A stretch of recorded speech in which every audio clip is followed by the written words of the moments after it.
Tendremos ahora la intervención del subdirector general sectorial del Departamento Nacional de Planeación, doctor Rafael Puyana, a quien agradecemos su participación en este espacio.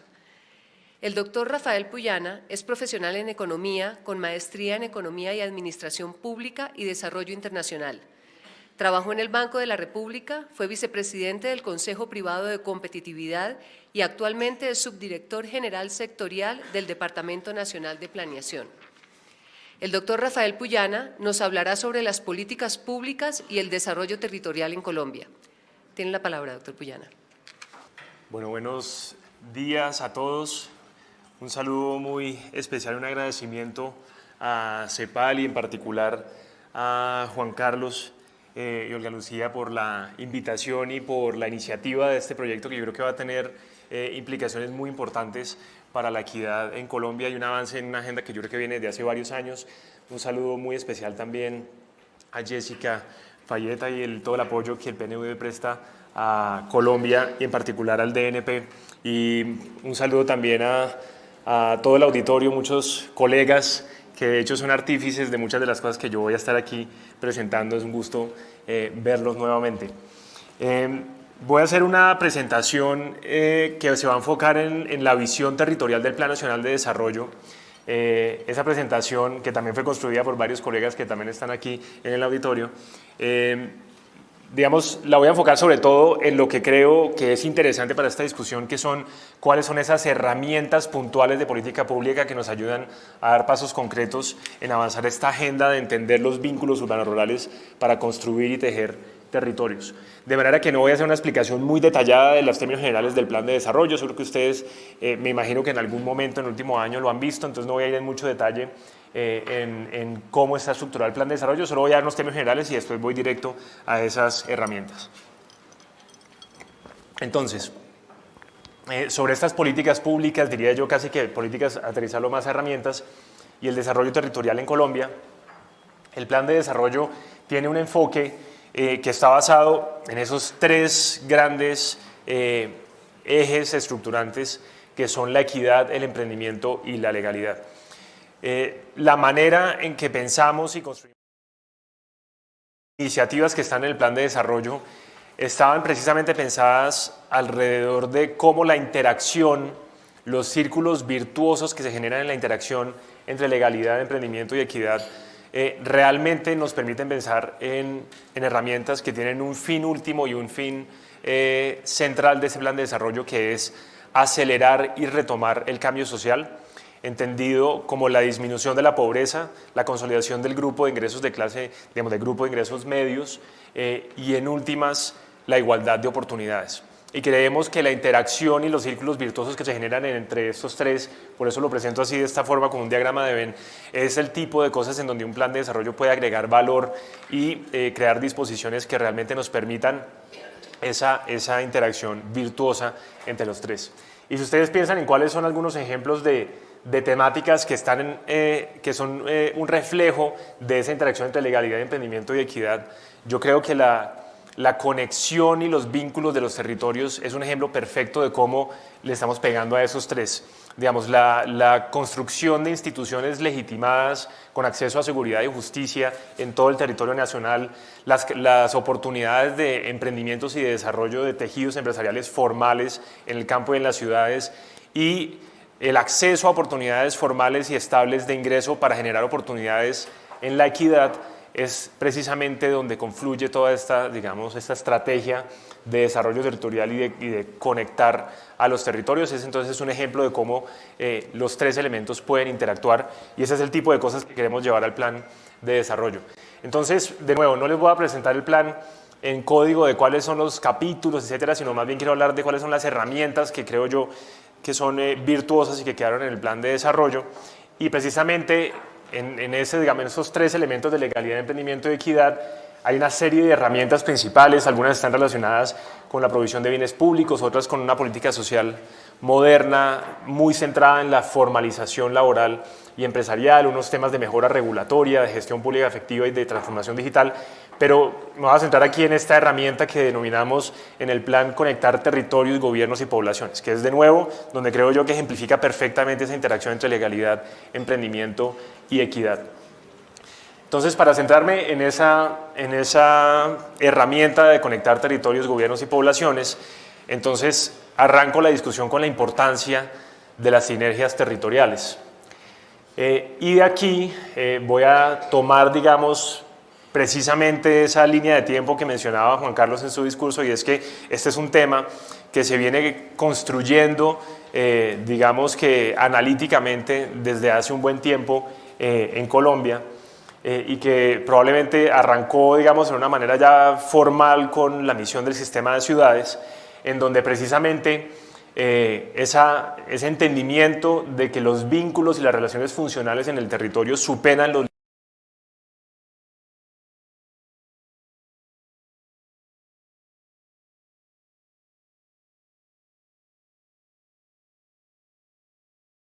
esos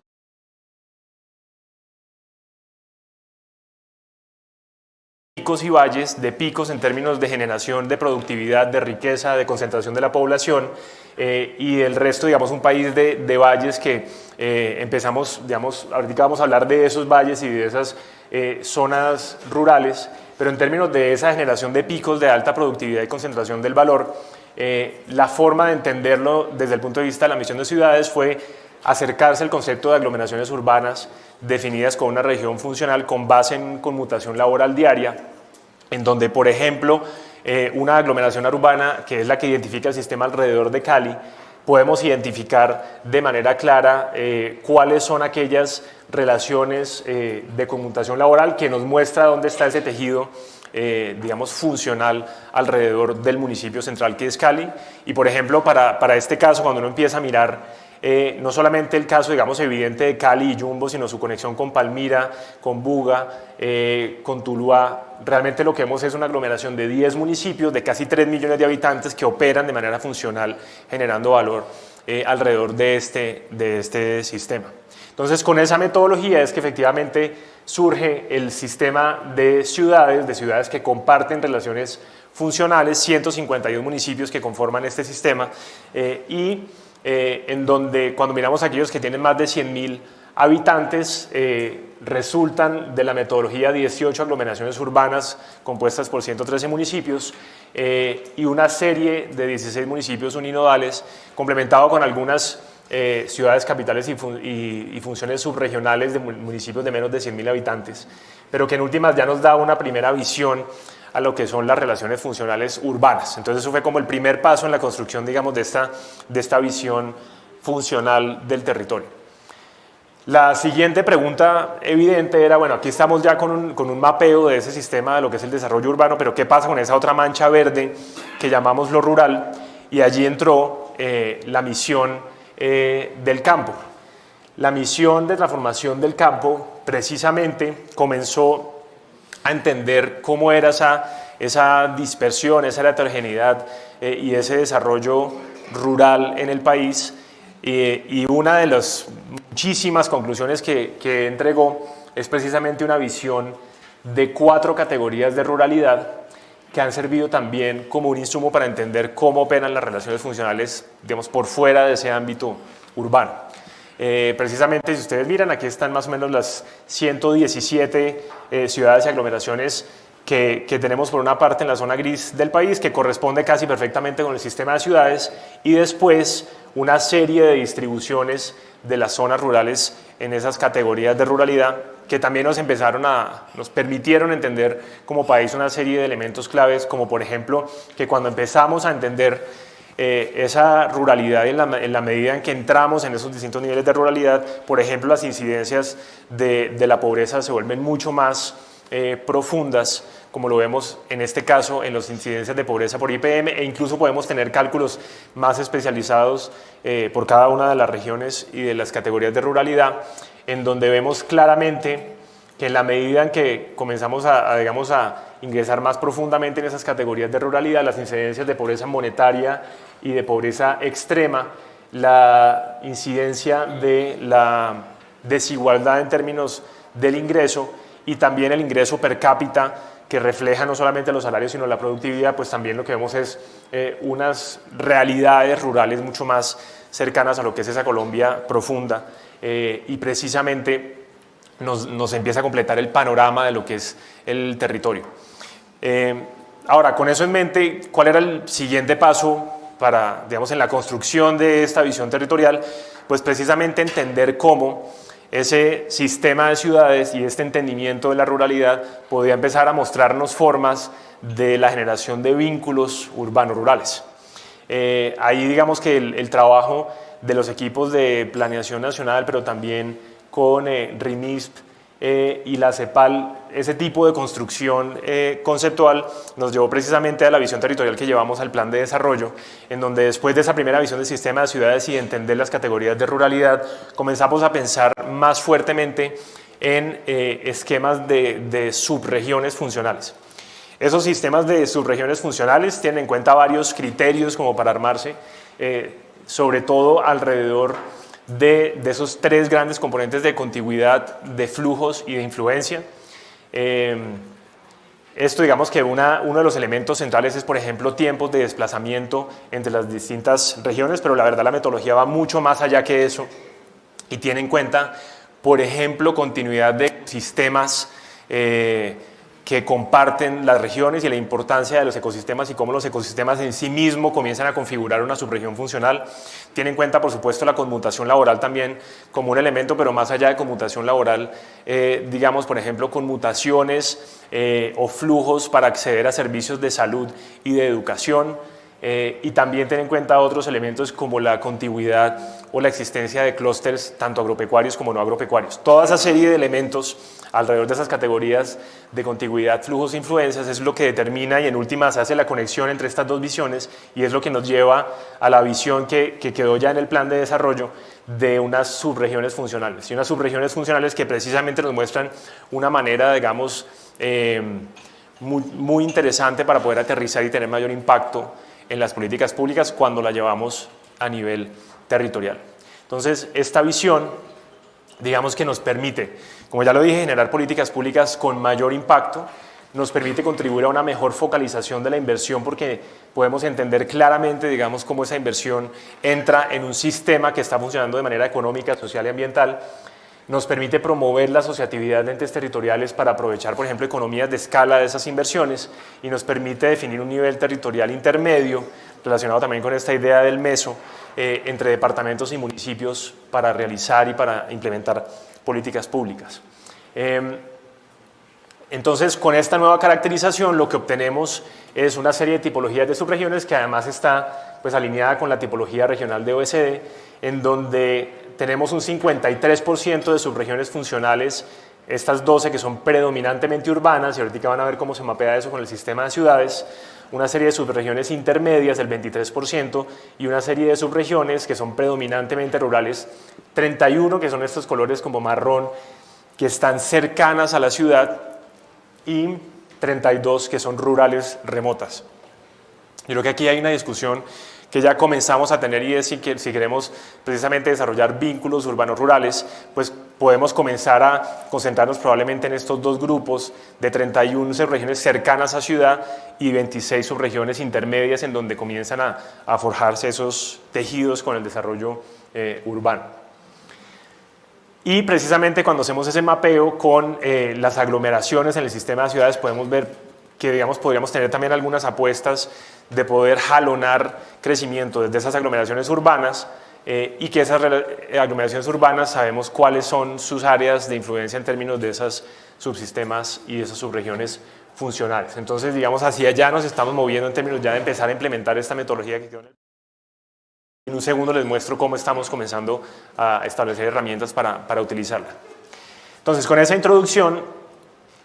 ¿cuál es como el cambio de paradigma que nos permite plantear esto en el plan? Y construir sobre esta, digamos, esta ruta de entender lo territorial y los tejidos territoriales.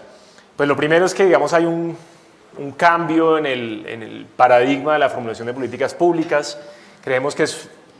importante pasar de esta visión de reconocer el problema no como un problema de disparidades regionales en ingresos. No es que eso no sea una realidad, las disparidades regionales en ingresos están ahí,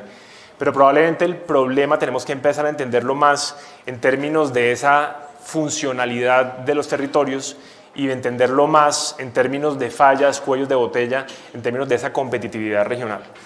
En términos de la unidad de intervención de política, pues por supuesto nos lleva a pasar más allá de las fronteras político-administrativas a esas áreas funcionales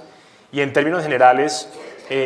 nos permite pensar instrumentos y herramientas no solamente desde el punto de vista de compensar las desventajas de las regiones rezagadas, sino empezar a aprovechar el potencial regional subutilizado. Y esos cambios, digamos, de visión creo que son importantes para la forma en que podemos implementar políticas que por supuesto no van a ser solamente del gobierno nacional, pero que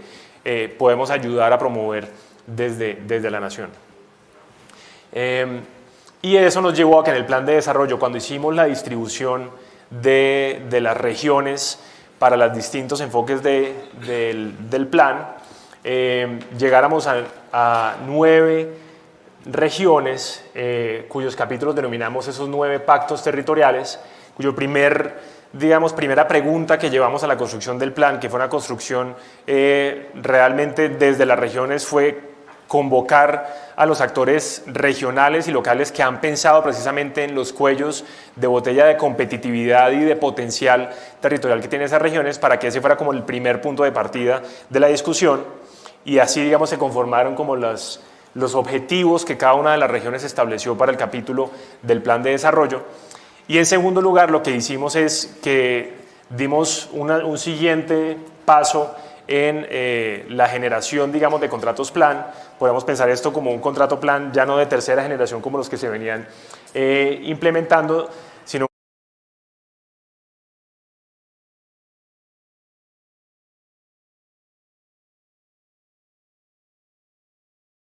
territoriales, como se denominan ahora, pudieran estar suscritos con esquemas asociativos territoriales, con gobernaciones y también con subregiones conformadas por series de municipios, en donde también tuviéramos articulación a través de APP con el sector privado y con cooperación internacional y que tuviéramos también una visión integral dentro de esta política de paz con legalidad que se estableció en el plan de desarrollo, en donde también tengamos este tipo de pactos territoriales como herramientas y hojas de ruta para la estabilización. Entonces, esos son como algunos de los aprendizajes que quisimos llevar a la herramienta de contratos plan, que ahora se denomina pactos territoriales. Ahora, eso en términos de la visión general digamos, de las subregiones funcionales, y ahora les voy a contar un poco más esta visión, que es más como el marco conceptual con el que empezamos a entender todo el plan de desarrollo. Se refleja en algunos de los capítulos del plan que yo creo que son esenciales para que esto se ponga en marcha. El primero de ellos es el capítulo que denominamos Pacto por la Descentralización, y este pacto, digamos que precisamente involucra este enfoque territorial para hacer lo que denominamos ahí conectar territorios, gobiernos y poblaciones, que aprovechen las potencialidades territoriales como un motor de crecimiento y de generación de igualdad de oportunidades, de equidad en las regiones. Y para esto pues, se plantean algunas políticas, programas e instituciones coordinadas alrededor de esto. Varios, digamos, de los problemas y de las temáticas que se enfrentan ahí están relacionadas precisamente con los desequilibrios territoriales y los retos para poder aprovechar ese potencial de las regiones funcionales. Por ejemplo, que a pesar de que el 63% del PIB se genera en las grandes ciudades, tenemos todavía un 48% de toda la población colombiana que está desconectada de esos picos de generación de productividad y que las entidades territoriales no tienen realmente suficientes capacidades para gestionar esa interacción, gestionar sus ingresos y sus gastos. Y eso, digamos, está relacionado con un desarrollo del sistema de ciudades que ha sido caracterizado por una expansión desordenada, por una débil conectividad, por un acceso inequitativo a bienes y servicios públicos y una degradación de los centros para financiar el desarrollo urbano. Entonces, ¿cómo tocamos, digamos, estos grandes retos que hay en el desarrollo de las subregiones funcionales y del sistema de ciudades? Uno de ellos es a través de el capítulo de Pacto por la Descentralización, que tiene 5 líneas de trabajo, una de políticas e inversiones para el desarrollo, ordenamiento y fortalecimiento de la asociatividad, una segunda que busca estimular la productividad y la equidad a través de los vínculos entre la ciudad y el campo, una tercera que busca el desarrollo urbano y el sistema de ciudades, una cuarta alrededor del fortalecimiento institucional y la modernización de los gobiernos territoriales y una quinta a través de instrumentos e información para la toma de decisiones que precisamente promuevan esta visión del desarrollo regional. Y algunas de las herramientas puntuales que ya están en marcha y que quedaron en el plan es, por ejemplo, la formulación de líneas de programas de gobierno y planes de desarrollo territorial que comiencen también a aterrizar esta visión en lo que van a ser los mandatos de los nuevos alcaldes y gobernadores. Esto lo estamos ya involucrando en la estrategia de cierre exitoso de gobierno y de nuevos mandatarios que está en marcha, y el kit de planeación territorial que cada vez que hay un cambio de gobierno entra, digamos, a apoyar a los gobiernos locales para empezar a consolidar algunas de estas herramientas. La siguiente es que tanto en las bases del plan como en la ley de regiones hay un mandato para fortalecer la autonomía institucional territorial a través de lo que se denomina la misión de descentralización, que será también una gran misión que nos manda la ley a desarrollar y que va a estar sumada a la Comisión de Estudio del Sistema Tributario Territorial que estableció la Ley de Financiamiento, así como la Comisión para la Revisión del SGP, que también mandó el artículo 188 de la Ley del Plan de Desarrollo. Y sumado a esto, ustedes van a tener a Pedronel, creo mañana en la agenda, sobre un punto que ha sido fundamental como herramienta que ya está en marcha con esta visión territorial, y es la reforma profunda que se hizo para la actualización y la implementación del catastro multipropósito, que además hace parte de una agenda muy amplia que está relacionada con formalización, que está relacionada con creación de mayor autonomía financiera de los entes territoriales, que está relacionada con desarrollo rural, que está relacionada con paz, que está relacionada con certidumbre para las inversiones en el campo. Digamos, es realmente una agenda muy potente y que se llevó a cabo a través de dos herramientas puntuales, el COMPES 3958 de principios de este año y la reforma que se introdujo en los artículos 79 al 82 de la ley del plan, que da un vuelco a la manera en que opera y que se articula en el IGAC, la Supernotariado y Registro, el DNP y la Agencia Nacional de Tierras para poder hacer la gestión catastral. Sobre eso van a oír una muy buena explicación mañana con Pedronel. Y otras herramientas puntuales alrededor de la promoción de esquemas asociativos territoriales en donde se puedan promover proyectos de inversión de impacto regional, el artículo 249 del Plan de Desarrollo, la creación de algunos instrumentos novedosos de financiación del desarrollo y la renovación urbana, la adopción de una política general de ordenamiento territorial, la PEGOT, que está en formulación en este momento en un COMPES, y la reestructuración del antiguo FONADE, que ahora se denomina en territorio y que se va a concentrar ya no en la gestión de proyectos, sino en la estructuración de proyectos de alta calidad para las regiones, sobre todo en aquellas de menor capacidad, sobre todo conectado con la forma de financiarlos a través de regalías, pero también con otras fuentes de financiación. Y la reforma a la SAP que está en marcha, esto a través del decreto 495 de hace un par de meses. Entonces, todos estos son de nuevo herramientas que están en marcha para implementar esta visión regional. Pero si recuerdan, les decía que el otro punto, además de esta visión territorial, el otro punto era cómo podemos también dar un empuje al desarrollo de nuestras ciudades con una visión, digamos, de aprovechamiento de la ciudad construida. Para eso también dentro del Pacto por la Equidad tenemos una línea específica de vivienda y entornos incluyentes que busca precisamente promover una planificación de la expansión de las ciudades con criterios de sostenibilidad y también tener nuevas fuentes de financiación para un desarrollo urbano sostenible. Hay también algunas de las herramientas en marcha. Es una estrategia que quedó en las bases del plan, de regresar al centro de gestión de los centros urbanos y de recuperación de ese patrimonio cultural inmueble que está en los centros como polo de atracción en el desarrollo urbano, de lineamientos y estándares para un crecimiento ordenado de las ciudades,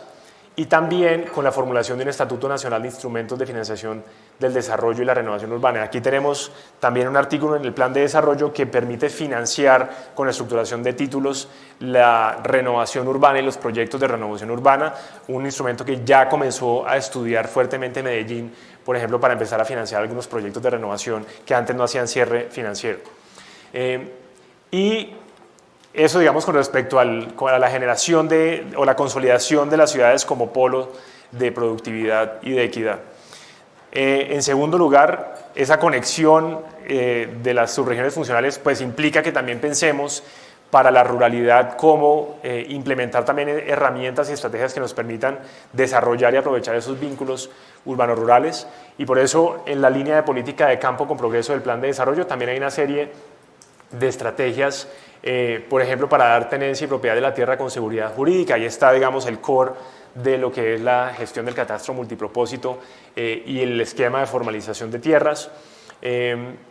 Pensar la transformación productiva basada en una planificación agropecuaria que también permita el desarrollo de clústeres agroindustriales, un foco en los bienes y los servicios que se necesita para mejorar la gestión de riesgos sanitarios, fitosanitarios y de inocuidad, con un énfasis explícito en generar vínculos con mercados externos, un cambio de foco en el sector agropecuario para concentrar la inversión del sector en bienes públicos y no en subsidios, con un compromiso de una inversión sectorial mínima del 50% en bienes y servicios públicos rurales, una serie de instrumentos financieros y de manejo de riesgos para promover la inversión en el campo, la promoción de condiciones de empleabilidad y emprendimiento en actividades no agropecuarias, reconociendo precisamente que esos vínculos no solamente suceden alrededor del agro, sino también de otras actividades, y también de tener una institucionalidad sectorial moderna, tecnificada y consolidada. Y también algunas herramientas en marcha que quedaron en el plan, precisamente esa reforma, digamos, de la gestión catastral permite que también la Agencia Nacional de Tierras tenga un rol en la gestión catastral para que ese barrido tenga economías de escala y permita también facilitar el ordenamiento social de la propiedad rural de acuerdo a los estándares técnicos del IGAC. El artículo 150 le da una potestad sancionatoria al ICA en materia sanitaria, fitosanitaria y de inocuidad, que también fortalece el rol del ICA en esta estrategia. Los artículos 256 al 262 crean el servicio público de adecuación de tierras, que permite tener sistema y método tarifario, un fondo de proyectos y un régimen de inspección, vigilancia y control y sanción para que precisamente tengamos un esquema organizado institucional para el desarrollo, por ejemplo, de distritos de riego o de asistencia técnica rural, y la ampliación de operación de Finagro también a través de esquemas de microfinanzas rurales, de nuevo, en la generación de estos vínculos urbanos-rurales. Bueno, sumado por ejemplo, a la utilización y un impulso al seguro agropecuario paramétrico, de manera que entidades territoriales puedan adquirir seguros basados en variables, digamos, de fácil monitoreo y que puedan estar cubriendo ante, por ejemplo, eventos ambientales a los productores de su región. Y por último, quiero hablarles, además de hablar, digamos, de los focos de consolidación de los polos de desarrollo en las ciudades, del desarrollo de estos vínculos en el campo, viene la gran pregunta también de cómo la infraestructura nos puede también ayudar a la creación de esos vínculos entre las subregiones funcionales. Y sobre eso, el capítulo de transporte y logística, el Pacto por el Transporte y la Logística del Plan de Desarrollo, tiene 4 líneas principales. Una, digamos, sobre tener una institucionalidad moderna para transporte y logística, con un enfoque, digamos, novedoso en seguridad vial, una línea de movilidad urbano regional sostenible, básicamente con un foco en que los sistemas de transporte para la movilidad urbana son tan importantes como la infraestructura que se tiene que hacer, por ejemplo, en 4G. Una tercera línea en donde tengamos una visión de cuáles son esos corredores nacionales estratégicos, no solamente en carreteros, sino intermodales, en donde los podamos complementar con red fluvial y con red férrea, y una serie de innovaciones financieras para tener nuevas fuentes de pago en los productos de infraestructura, en los proyectos de infraestructura. Entonces, para cerrar con este tema, aquí es simplemente un par de gráficas que me parecen cruciales en mostrar esa, digamos, esa interacción entre lo urbano y lo rural. Es, por ejemplo, esta, cuando uno mira la velocidad promedio para cada una de estas aglomeraciones urbanas, la velocidad promedio que tienen en este caso se hace con mediciones tanto de vehículos particulares como de carga, la velocidad promedio que se tiene en días antes del acceso a las ciudades y al momento de llegar a vías que están ya en el acceso a las aglomeraciones urbanas, lo que vemos es una reducción drástica de la eficiencia del transporte, que en algunos lugares puede llegar a ser disminuciones incluso del 50%. Entonces tenemos unos cuellos de botella enormes en términos de infraestructura en los accesos a las ciudades, que por ejemplo en términos de logística para cadenas agroindustriales es fundamental, y sumado a eso tenemos 364 municipios que están a más de 2 horas del núcleo de aglomeración o la ciudad uninodal más cercana. Entonces digamos hay un foco importante que tiene que hacerse en infraestructura, en acceso a ciudades. Y el otro punto es que tenemos que de nuevo poner un foco central en los sistemas de movilidad urbana al interior de las ciudades, porque por ejemplo en los últimos años, a pesar de que se han invertido 49 billones de pesos en los sistemas de transporte público, masivo y estratégico en las ciudades, con compromisos que también vienen hacia adelante que todavía no se terminan de invertir, a pesar de esas grandes inversiones que como lo decían son de una magnitud igual o superior a todo el programa de 4G, a pesar de eso tenemos una disminución en los viajes anuales de transporte complementario y el número de pasajeros ha disminuido a una tasa de 4.5% anual. Entonces, claramente las inversiones no están llevando a una calidad del servicio y a una eficiencia del servicio que esté montando a los ciudadanos a nuestro transporte público y en la movilidad urbana pública. Entonces, para eso, también las herramientas que pusimos en marcha es que planteamos en el artículo 97 del plan una serie de fuentes de financiación que mejoren la prestación del servicio para los ciudadanos con condiciones y criterios de calidad de servicio y también condiciones para que cada sistema que reciba recursos de la nación tendrá que contener esquemas de movilidad sostenible, por ejemplo, a través de buses y trenes de cero o bajas emisiones. También un compromiso para poder cuadruplicar la inversión que hace el sector de transporte en el modo férreo, básicamente destinando recursos de la ANI. Hoy en día el modo férreo, todos los recursos que genera se los pasa a la ANI para su funcionamiento, no se reinvierten en el modo férreo. Con la reforma que hicimos en el plan ya se pueden utilizar recursos del modo férreo para reinvertirlos en el mismo modo y con eso vamos a llegar a inversiones de cerca de 300.000 millones anuales en el modo férreo, una reconsolidación de la red férrea con operación comercial, una meta de duplicar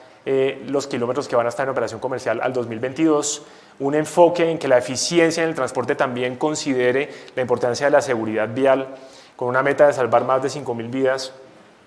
y también tener nuevas fuentes de pago para la seguridad en el transporte y los servicios, y una política nacional logística que se basa en la misión logística y que vamos a llevar al COMPES este lunes, buscando consolidar todos esos distintos modos de transporte y una visión de intermodalidad y de eficiencia logística.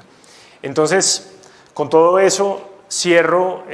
con algunos mensajes centrales que, como ustedes ven, se construyen con esta, digamos, visión que ha venido avanzando y evolucionando sobre lo que es el desarrollo territorial y lo que es la importancia de la funcionalidad del territorio. Eso nos permite generar un cambio en el paradigma de cierre de brechas al aprovechamiento de las potencialidades regionales. Y esto también nos invita a pensar, por una parte, en construir ciudades que sean competitivas e inclusivas, con una visión de planeación urbana que se enfoque más allá de los límites político-administrativos, pero también en la construcción de vínculos urbanos-rurales que requiere asociatividad entre entes territoriales, con mecanismos de coordinación y de financiación que permitan e incentiven esa asociatividad, con una inversión estratégica en infraestructura de conectividad y con inversión en bienes públicos, sobre todo en las zonas rurales, para que precisamente podamos fomentar esos vínculos y esa potencialidad. Y creemos que eso es parte central de lo que buscamos con el plan de desarrollo y es el país que queremos. Muchísimas gracias por la invitación y éxitos en el evento. Gracias.